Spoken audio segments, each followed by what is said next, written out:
제가 주중에 어떤 분을 만났는데 그분이 주중에 겪었던 일을 저한테 이야기를 하셨는데요.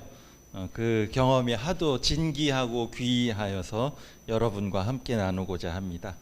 이분이 고속도로를 이제 당신이 그 차를 직접 손수 운전해서 운행을 하시다가 그 휴게소에서 화장실을 가셨대요. 그래서 남성분이신데 아주 급한 용무가 생기셔서 화장실에 들어가서 앉아 계셨는데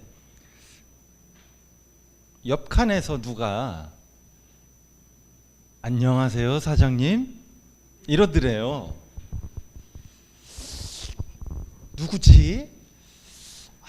대답을 하기도 그렇고 근데 내가 여기 들어오는 거 어떻게 알았지? 이제 속으로 고민을 하시다가 근데 또 갑자기 또 잘 지내시죠? 별일 없으시고요. 어디서 들어본 목소리 같은데 누군지는 도대체 알 수가 없더래요. 그래서 누구시냐고 물어보는 게 또 신뢰가 될 것 같잖아요. 이럴 때 그분은 나를 알고 얘기하는 것 같은데 우리 가끔 전화 받을 때도 그러잖아요.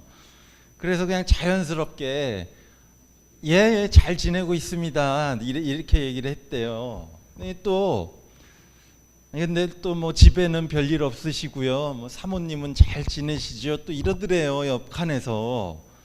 그러길래 계속 생각은 하신 거예요. 계속 누구길래 우리 집사람 안부도 물어보고 잘 지내는지 물어보고 하시는 일 뭐 여전히 잘 되시고요. 물어보더래요. 계속.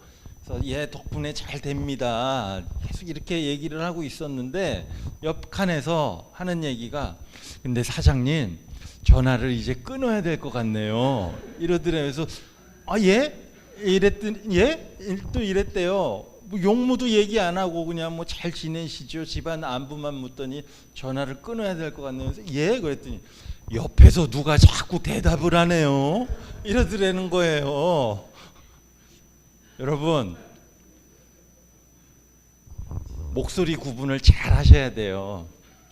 누구의 음성에 우리가 귀를 기울여야 할지 여러분 구분 잘 하셔야 됩니다. 이 시대에 우리 누구의 음성에 귀를 기울여야 내가 바른 길을 갈 수 있고 우리 가정이 바로 설 수 있는지는 우리가 그분의 음성을 잘 구분할 수 있을 때 그것이 우리의 기도와 바람대로 이루어지실 줄 믿습니다. 자, 여러분 오늘 말씀에 호밥이라는 인물이 등장합니다. 아마 여러분 성경을 찬찬히 그리고 자세히 꼼꼼히 읽어보지 않으신 분들은 오늘 등장한 이 호밥이라는 인물을 뚜렷하게 기억하시는 분들이 없을 것 같습니다. 사사기 4장 11절에 호밥을 가리켜 모세의 장인 호밥이라고 기록하고 있습니다. 그런데 또 출애굽기 보면요 모세의 장인을 루엘이라고도 부르기도 합니다. 출애굽기 2장 18절에 또 이드로라고 부르기도 합니다. 모세의 장인을 3장 1절에 그렇게 나오죠. 4장 18절. 여러분 헷갈리시지요? 이럴 때마다. 근데 저도 헷갈려요, 여러분. 실제로 호밥이라는 인물이 한 사람으로 등장하는 대목은 오늘 본문에서만 딱 한 번 등장합니다. 그 전에도 나오지 않고 이 이후에도 나오지 않습니다. 호칭을 차치하고라도 이 호밥이라는 인물은 도대체 어떤 사람일까요? 오늘 본문 말씀에는 모세의 인도를 받은 이스라엘 백성이 애굽을 탈출한 다음에 광야에서 광야로 아주 끝도 없이 기약도 없이 유랑을 하게 됩니다. 하나님께서는 이스라엘 백성들에게 모세를 통해서 내가 너희 조상들에게 약속한 젖과 꿀이 흐르는 가나안 땅으로 인도하겠다라고 말씀하셨습니다. 모세는 바로의 애굽에 있던 바로의 애굽 궁전에서 40년을 생활했고요. 미디안 광야에서는 처가살이를 40년을 했습니다. 그리고 난 후 호렙산 그 가시 떨기나무에 나타난 그 불꽃 속에 나타난 하나님의 명령을 따랐습니다. 그는 애굽으로 돌아가서 노예 생활을 하던 이스라엘 민족을 이끌고 애굽을 탈출했습니다. 홍해 바다를 건넜습니다.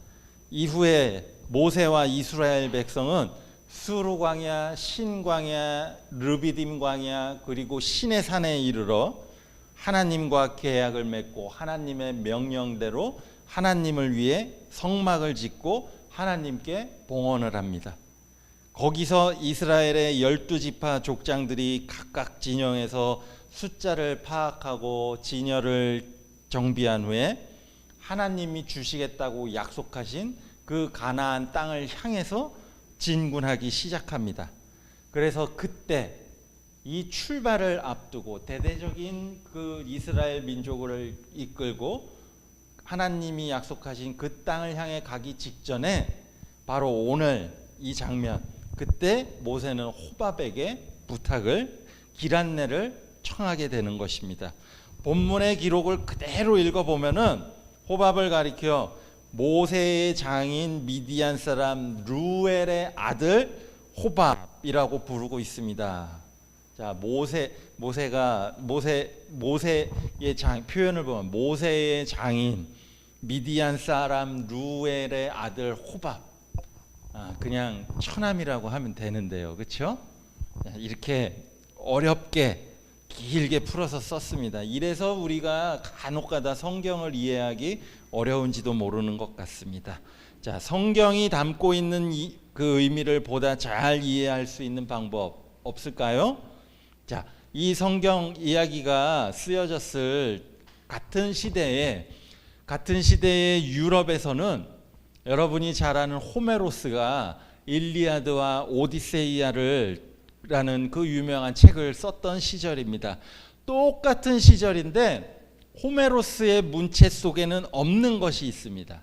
바로 원근법이라는 것이 있는데요. 원근법이라고 이렇게 표현을 하면 어려운 것 같아서 제가 설명을 해드리겠습니다.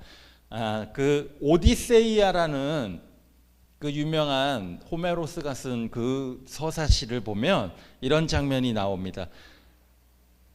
트로이 전쟁, 영화 트로이라는 영화가 있어요. 그 트로이 전쟁이 이제 끝난 후부터 집으로 돌아가는 그 20년 동안의 여행기를 담은 이야기가 오디세이아라는 소설입니다. 오디세이아의 내용에 보면 오디세우스가 그 여행을 끝내고 자기 집으로 돌아가는데요. 자기 신분을 숨겨요. 그래서 사람들이 자기를 알아보지 못하고 그 벌어지는 일들을 이제 지켜보려고 자기 신분을 숨기고 자기 집으로 돌아갔는데, 그때 자기가 어렸을 때부터 자기 유모 역할을 맡았던 나이든 그 집의 가정부였던 에우리클리아가 자기 주인이 20년 만에 돌아왔기 때문에 외모도 많이 변했고 집에 있을 때는 잘 차려입었었던 사람이지만 20년 만에 아주 여러 가지 그 여행과 모험과 사건을 겪고 돌아왔기 때문에 그 모습만 보고서는 알아보기가 힘들었었습니다.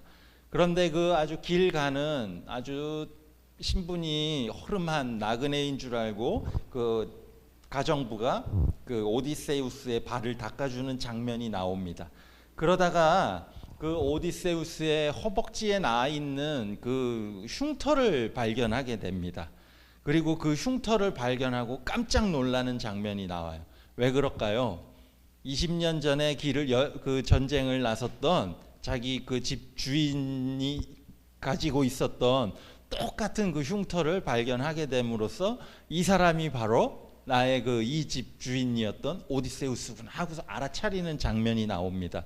그런데 이 호메로스의 글의 그 특징이자 그 장점이자 특징은 하나하나 세세하게 다 설명을 해줍니다. 그 흉터가 왜 생기게 됐으며 어렸을 때 아버지를 쫓아서 사냥터에 나갔다가 멧돼지 그 뿔에 받쳐가지고 그 허벅지를 상처가 나서 그게 그 흉터가 생겼고 그 흉터의 대충 길이는 어떻고 어느 방향에서 어떤 모양으로 나 있는지를 아주 꼼꼼하게 자세하게 설명합니다. 아주 구체적으로 설명합니다. 그러면 그 글을 읽는 사람으로 하여금 아주 몰입하게 만드는 게 그 당시의 그리스 문학의 특징이었습니다. 그래서 우리 이야기하죠. 영화나 어떤 재미있는 드라마나 영화 볼 때 한눈 팔 새가 없이 재밌어. 아주 사람 빠져들어가듯이 잘 만들었어. 이러는 것처럼 영화가 없었던 글로만 우리가 읽을 수 있었던 이 시절에 그 호메로스의 글은 아주 세세하고 꼼꼼하고 유장하게 글을 쓰는 특징이 있었으므로 읽는 사람으로 하여금 다른 상상을 할 수 없고 딴 생각하지 못할 정도로 아주 빼어난 글쓰기가 있었습니다. 그런데 이런 호메로스와 같은 글쓰기가 주류를 이루고 있던 이 시절에 성경을 기록했던 성경의 기자들은 아주 기가 막힌 원근법을 만들어냅니다. 원근법은 구체적으로 이런 이야기입니다. 창세기 22장에 보면 아브라함이 아들 이삭을 하나님께 번제로 바치는 기사가 등장합니다. 아브라함이 이삭을 데리고 모리아산을 향해서 그 길을 떠납니다. 이 대목을 성경이 어떻게 기록하고 있느냐, 우리 개역 개정판에 보면 제3일에 아브라함이 눈을 들어 그곳을 멀리 바라본지라, 그냥 이렇게만 보도하고 있어요. 아브라함이 길을 떠나서 사흘 만에 모리아산에 도착했는데 그 사흘 동안 아브라함과 이삭에게 어떤 일이 있었으며 그들이 어떤 생각을 하고 그 사흘 길을 갔는지는 성경은 전혀 일체 설명하고 있지 않습니다. 하나도 기록하고 있지 않습니다. 떠남만 있고 도착만 있습니다. 성경이 좀 이럴 때는 불친절해 보이기도 합니다. 우리가 성경을 읽을 때 좀 불편하고 빨리빨리 이해가 되지 않는 까닭도 바로 이런 이유에 있는 까닭입니다. 아브라함이 하나님의 지시를 따라 사흘 길을 걸어서 그곳에 도착해서 눈을 들어 모리아산을 바라보았다. 저는 이 대목을 두고 이 대목을 읽는 동안에 우리는 상상해야 합니다. 아브라함은 어떤 심정이었을까? 그 100세에 그 우여곡절 끝에 얻은 귀한 아들을 하나님이 바치라고 하는데 아브라함은 도대체 어떤 심정으로 사흘 길을 걸어갔을 수 있을까? 성경은 이것을 우리의 상상에 맡겨두고 있습니다. 그 아브라함의 그 마음속에 있는 그 심정, 어떤 그 마음이었을지 이것을 우리가 동일한 심정으로 두렵고 떨리는 마음으로 읽어낼 수 있어야 돼요. 욥은 만년에 이르러 다시 잃었던 만큼 자기의 아들과 딸을 다시 얻습니다. 그가 가지고 있었던 가축들도 2배씩 더 하나님께 다시 얻게 됩니다.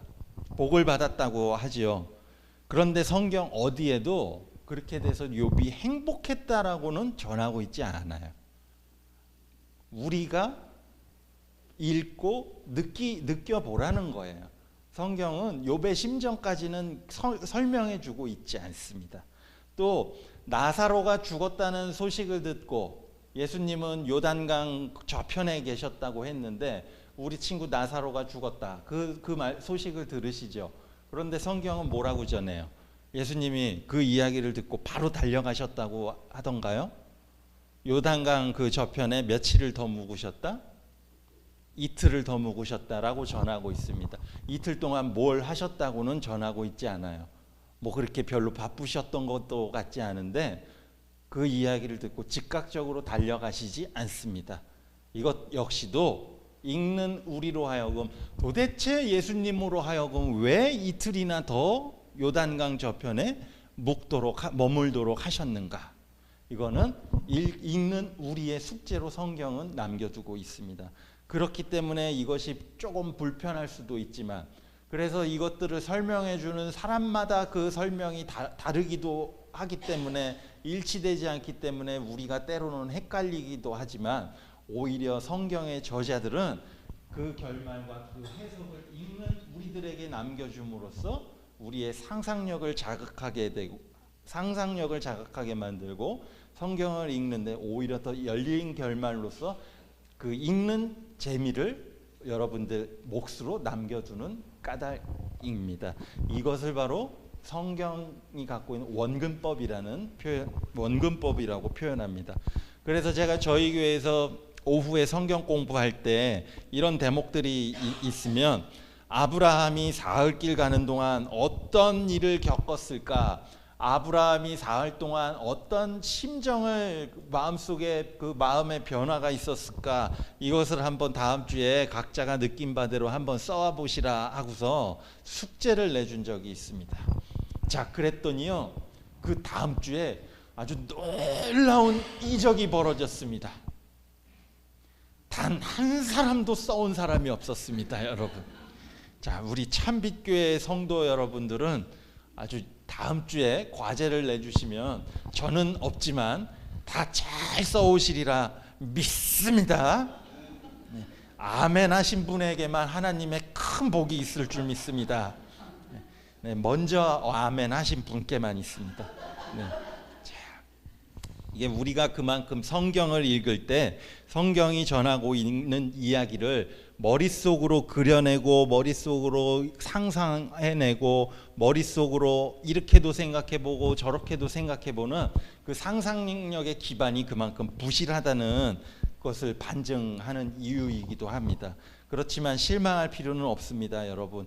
그 상상력을 발휘하다 보면 아브라함의 심정에 공감하게 되고 그 공감함을 가지고 아브라함과 같은 나도 그 비상한 결단을 하게 되고 또 그 결단을 통해서 아브라함이 이삭을 바쳤던 것과 같은 우리도 그와 같은 큰 결단을 함으로써 그처럼 하나님으로부터 큰 복의 근원이라 약속을 받을 수 있고 또 아브라함의 그 마음이 나의 마음처럼 공감하게 되고 그러다 보면 내가 성경의 주인공처럼 돼서 그 입장이 변화되어서 성경을 읽을 수 있게 된다더라 하는 말씀인 것입니다.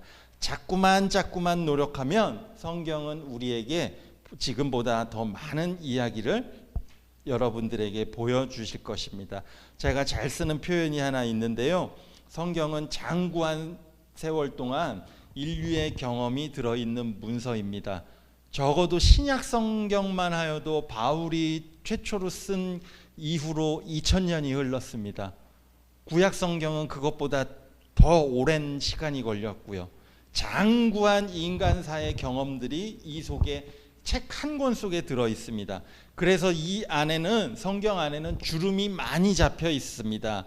주름이 그 갈피마다 수없이 수많은 등장인물들의 삶 가운데 들어있고 그것이 형성되어 있는데 오늘날 안타까운 것은 대부분의 사람들이 성경을 아주 얄팍하고 매끈한 글로 읽고 있다는 것입니다.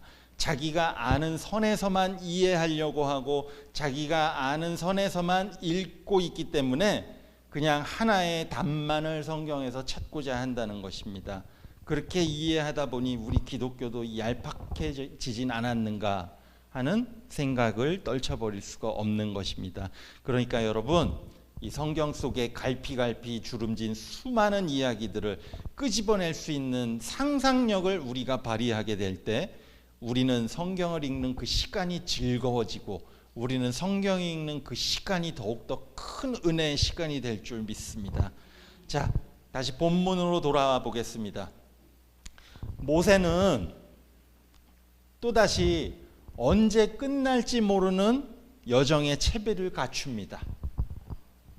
그리고 자신의 처남 호밥에게 함께 가줄 것을 이 출정의 선두에 함께 서줄 것을 아주 간곡하게 청합니다.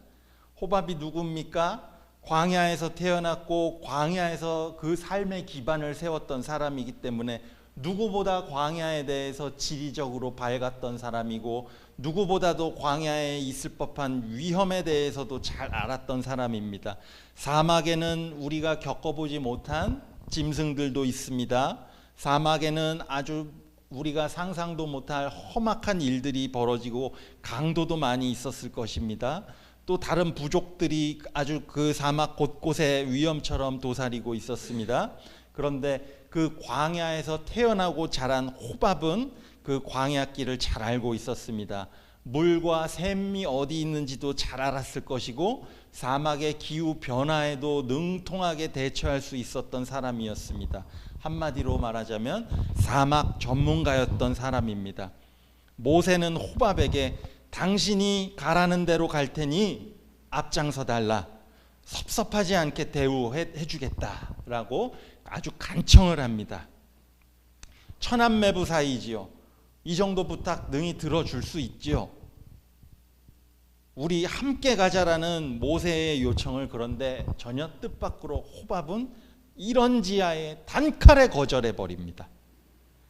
호밥은 아주 냉정하게 나는 못 가겠소, 나는 내 고향으로 돌아가겠다 하며 그들을 떠나갔습니다. 모세를 떠났습니다. 자, 이 대목에서 여러분의 상상력을 한번 발휘해 보시기 바랍니다. 모세의 기분이 어땠을까요? 무언가 간절함을 놓고 상대방에게 간청을 했을 때, 그런데 그 나의 간절함을 담은 그 간청을 상대방이 그냥 이런 지하에 그냥 거절해 버렸을 때, 그때의 기분이 어땠을까요, 여러분? 여러분은 어떠하십니까? 여러분 부부 사이에 이런 일이 생기면 어떨까요? 여러분 자식 사이에 이런 일이 생기면 어떨까요? 여러분의 절친한 친구에게 한 부탁을 이렇게 거절당했을 때 우리의 기분은 어떨까요? 절체절명의 순간에 저 친구가 내가 이 부탁만 이 친구가 들어주면 나 정말 이 위기의 순간에 벗어날 수 있는데, 이렇게 어려운 시절에 내 아내가, 나의 남편이 이 부탁, 나의 이 어려움만 좀 해결해 주면은 우리 가정이 조금 더 나아질 수 있을 것 같은데, 이렇게 어려운 시절에 우리 아들, 딸이 내 얘기 좀 잘 들어주면 이 시기 잘 넘어갈 수 있을 것 같은데, 상대방이 고민도 하지 않고 그냥 탁 잘라서 거절해 버리면 여러분 그 기분 어떠했을지 여러분 한번 나의 입장이라 생각해 보고 한번 그 마음을 헤아려 보도록 해 보십시오. 한번 상상해 보세요, 여러분.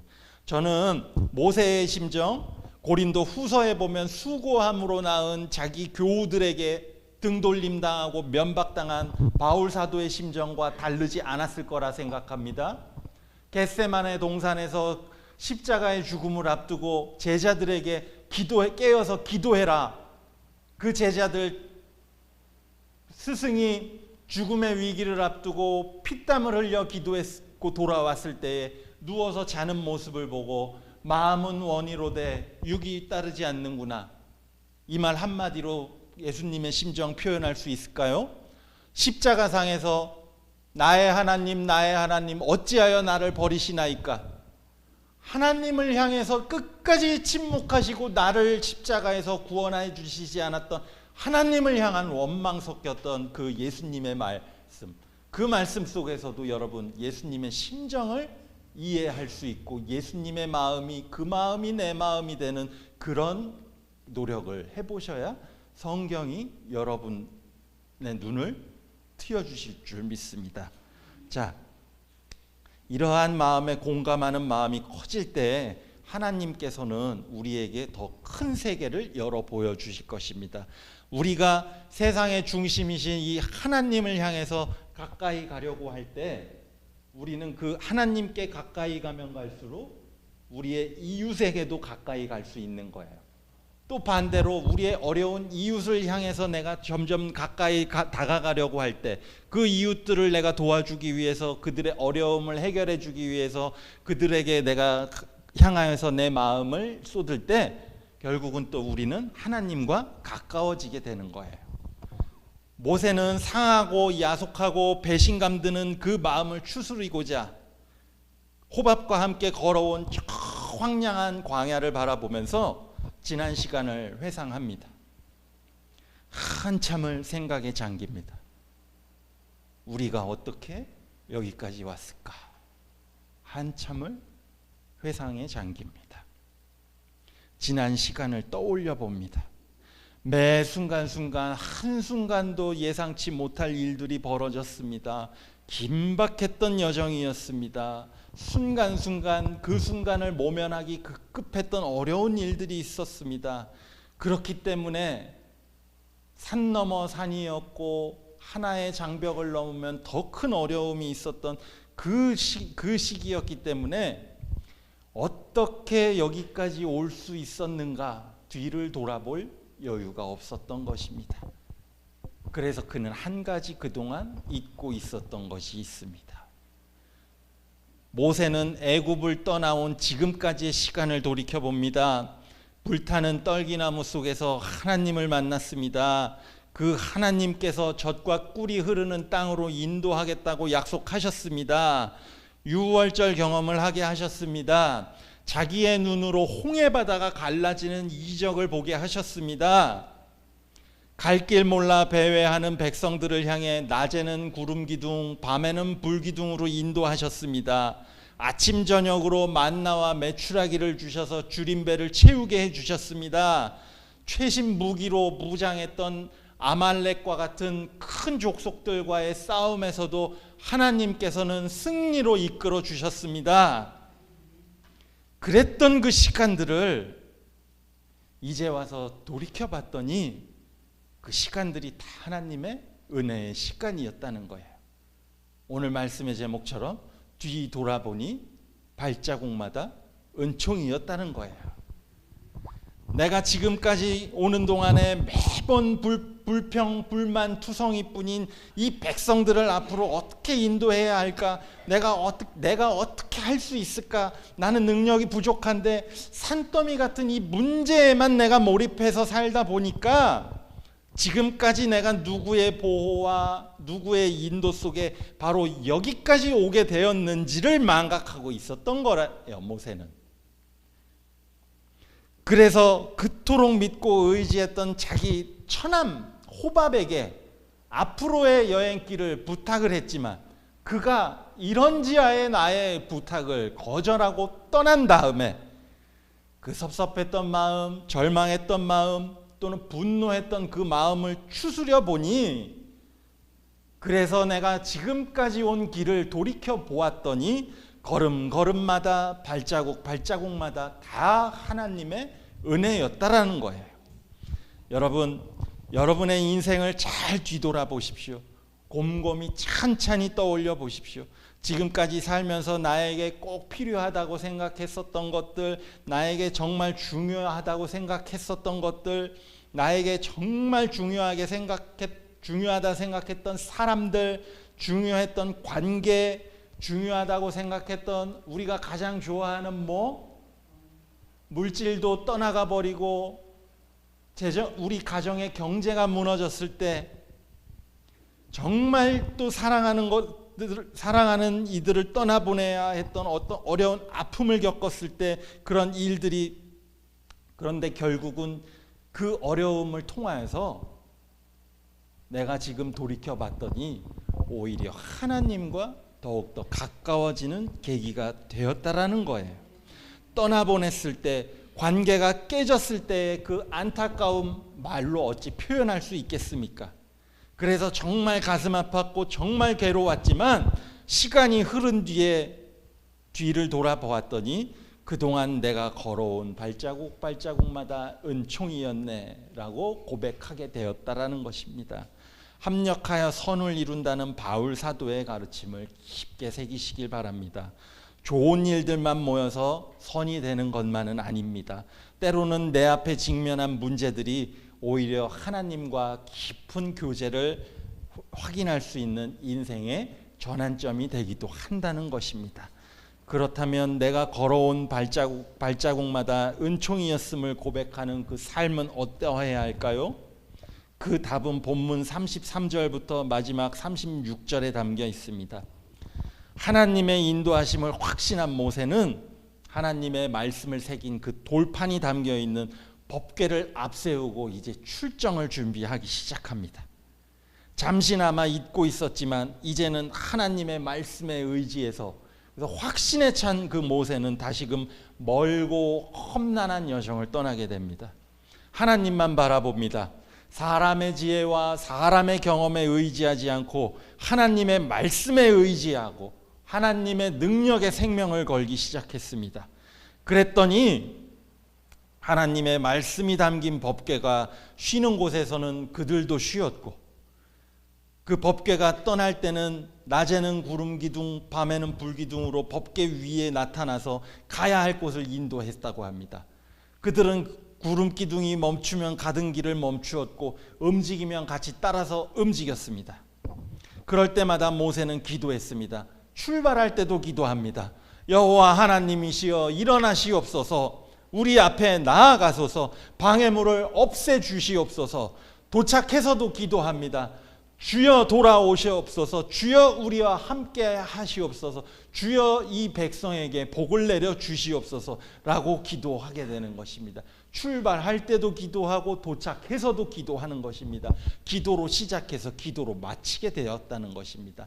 여러분의 우리의 삶 가운데도 하나하나 일일이 우리 삶의 중요한 결단을 할 때마다 기도로 시작해서 기도로 마칠 수 있는 우리의 삶이 되시기를 축원합니다. 호밥이 안내하였던, 만약에 호밥이 안내하였던들 이보다 더 안전하게 안내하지는 못했을 것입니다. 결국은 사람을 의지하고 사람의 도움을 받으려 했던 모세의 의도는 호밥의 냉정한 거절로 끝났지만 오히려 그 거절을 통해서 지금까지 걸어온 한 걸음 한 걸음이 하나님의 은총 안에 있었음을 확인하게 된 것입니다. 더욱이 이제는 법궤와 구름기둥, 불기둥 속에 임재하신 하나님의 직접적인 인도하심을 경험하게 되었던 것입니다. 저희 할머니가 2006년도에 하나님의 부르심을 받으셨어요. 올해로 18년이 됐는데요. 저희 할머니는 86에 하나님의 품으로 돌아가셨는데 70살에 예수님 영접하신 분이세요.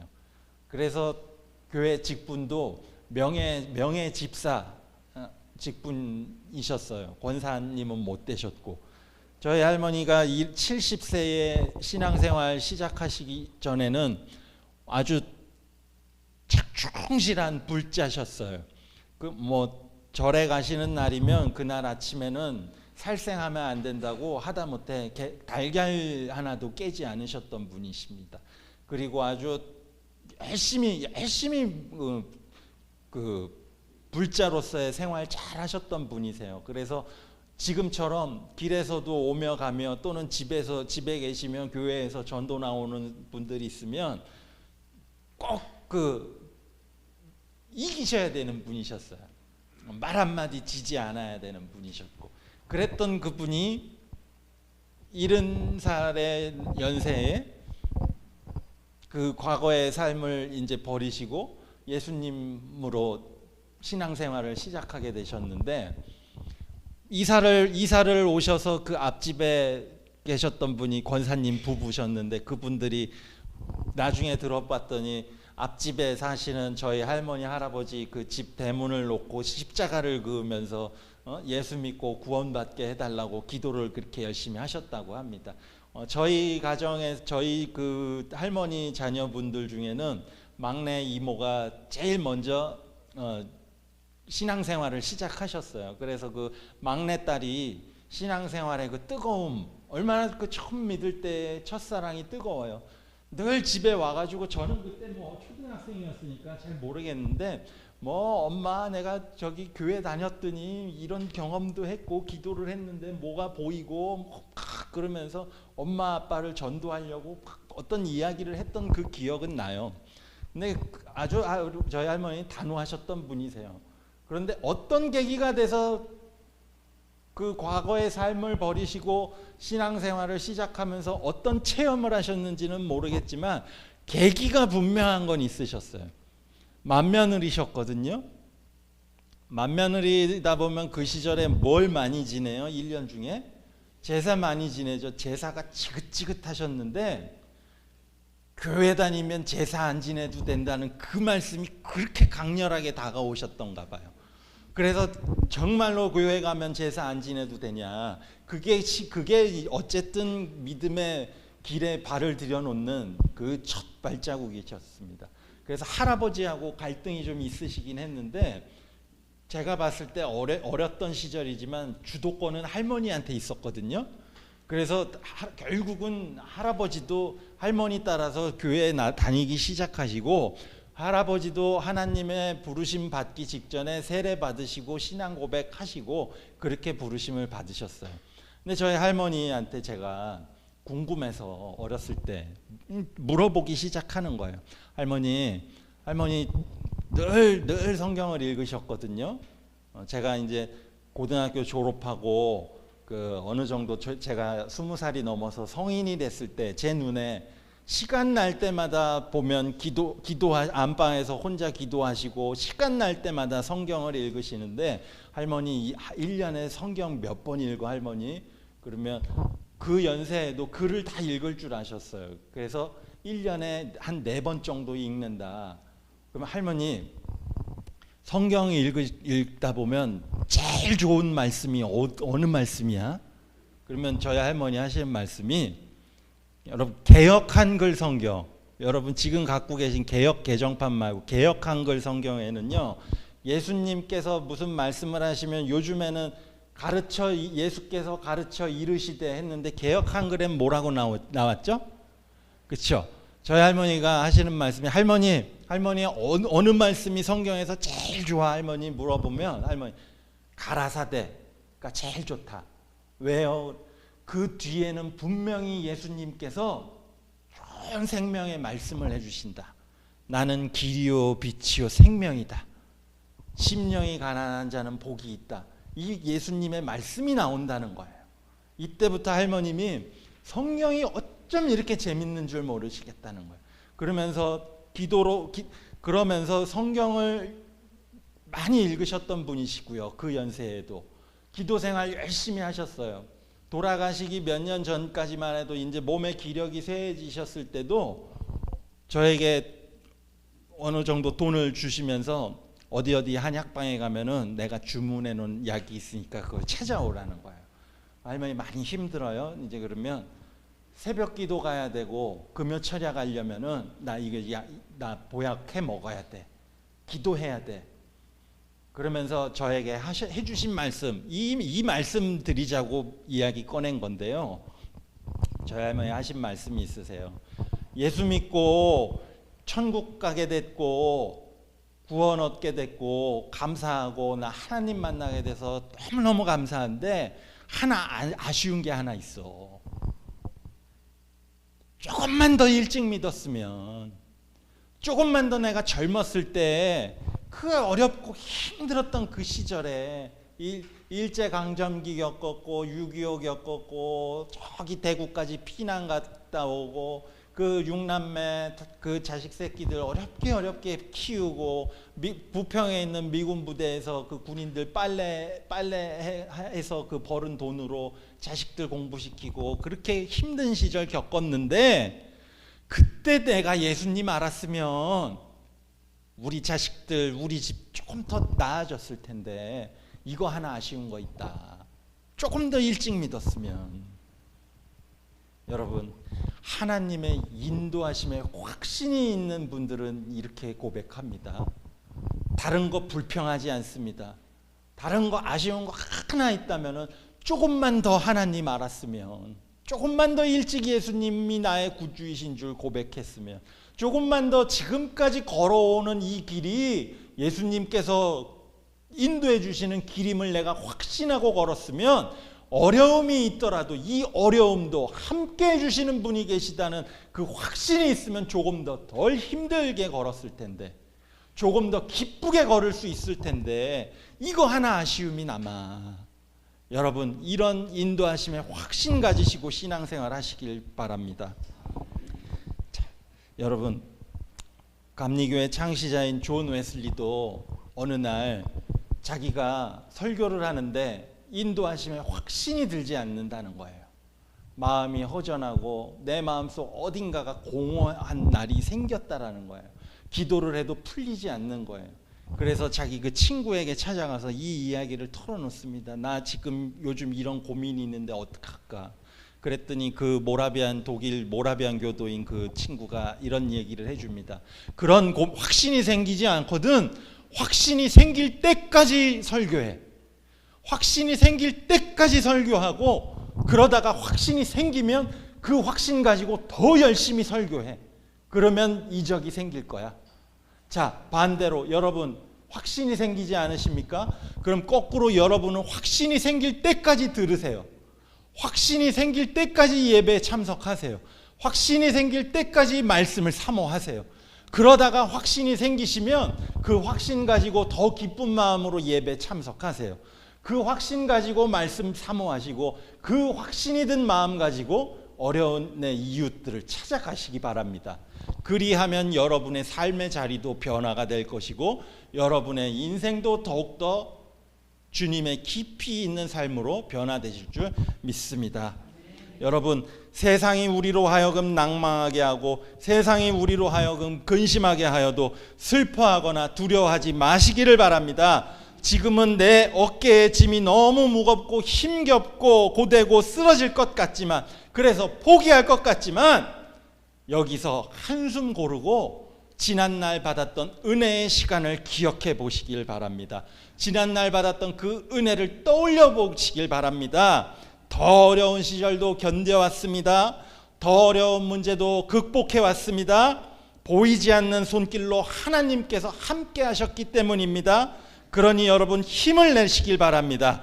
여러분이 걸어온 발자국마다 은총이었음을 고백하시게 하시는 하나님께서 하나님의 말씀을 인생의 지표로 삼는 여러분들을 구름기둥으로 불기둥으로 인도해 주실 줄 믿습니다. 하나님의 뜻을 기도로 구하는 여러분 삶 가운데 주님의 넘치는 복이 임하시기를 바랍니다. 그리하여 종국에는 겟세마네 동산에서 눈물로 기도하셨던, 자신의 뜻보다는 아버지의 뜻을 이루기를 원하셨던 그 예수께서 부활의 소망을 확신하셨던 예수님의 믿음이 여러분의 가정마다 임하시기를 주의 이름으로 축원합니다. 믿음의 반석으로 굳게 지켜주시리라 주의 이름으로 축복합니다.